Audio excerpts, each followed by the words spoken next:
Hello and welcome back to the Brilliant Festival at the ACC Arena here in Liverpool. My name is Professor Andy Meir from the University of Salford, and I'm joined by Ben Edmonds, co-founder of the Inventor Club. Welcome. Thank you very much for having me. It's really good to be here. Well, tell us about what you do. What's your company? What does it do?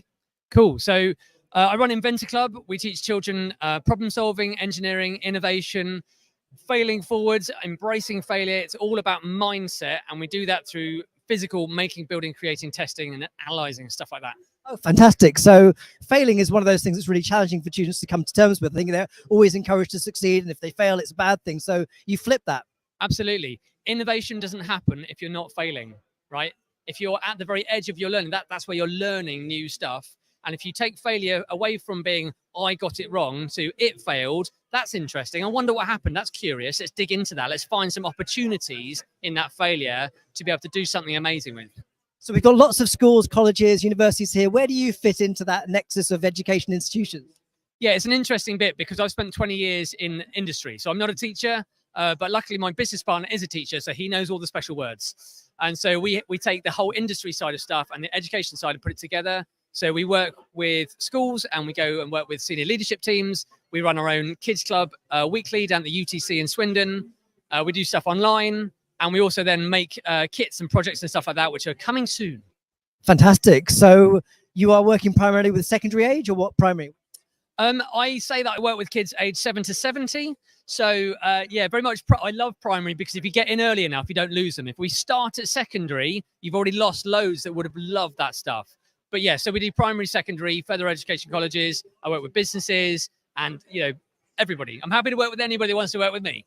So I'm curious how people discover you or what problem they're trying to solve in order to engage you within their company. So companies come to me because they want to learn how to be more creative and more innovative. And because a lot of their sort of early years is about that kind of fixated thing of like, there's an exam in the future, here's the method, here's the steps to go through, and that's all they know. The creativity has somewhat been beaten out of them over those years. Early years, they were smashing it, doing all the cool stuff. And gradually it gets diminished and diminished. And so companies, schools, whoever, people want to know how to be creative. And I believe that everybody's creative. You just have to find your thing. And it feels a little bit like sometimes in schools that's been lost because so much is focused on assessments, the curriculum, and actually pushing people through. It feels like you're bringing some fresh energy to that conversation.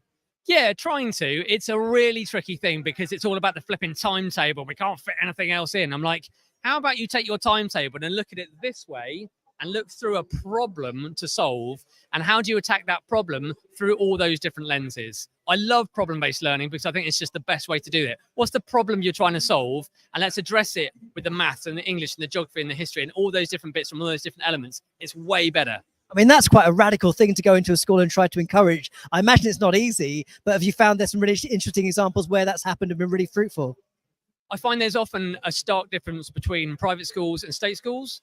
And state schools are, from my experience, more resistant to that change because they're in that structure, where the private schools are like, actually, that's a great idea. Let's have a go at that. Let's try that. Let's experiment a bit more.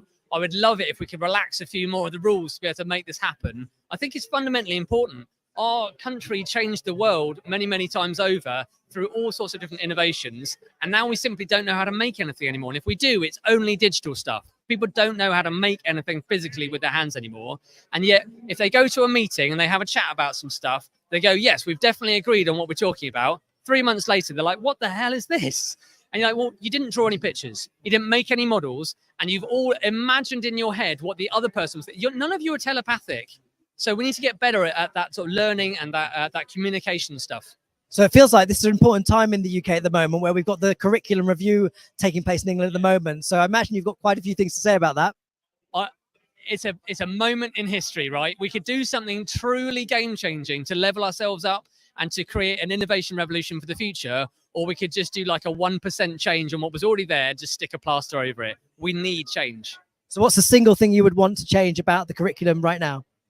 I would embed problem solving from day one and keep it going all the way through. Keep it really, really simple. What's the problem and what are all the different ways we could solve it? And then how we could kind of communicate that to other people. And you just build and build and build on that. And then in the future, when that person is presented with a problem, because we don't know what that problem is, they're going to know what to do. Rather than, where's my set of instructions? Where's my textbook? Where's the marking scheme? None of that exists in the real world. It sounds like a fantastic curriculum that you're designing, but also it's all about empowerment and making people feel some sense of purpose about their learning, which is fantastic. So Ben, thanks so much for joining us from the Inventor Club. Make sure you search them online and join us back at Brilliant later in the day.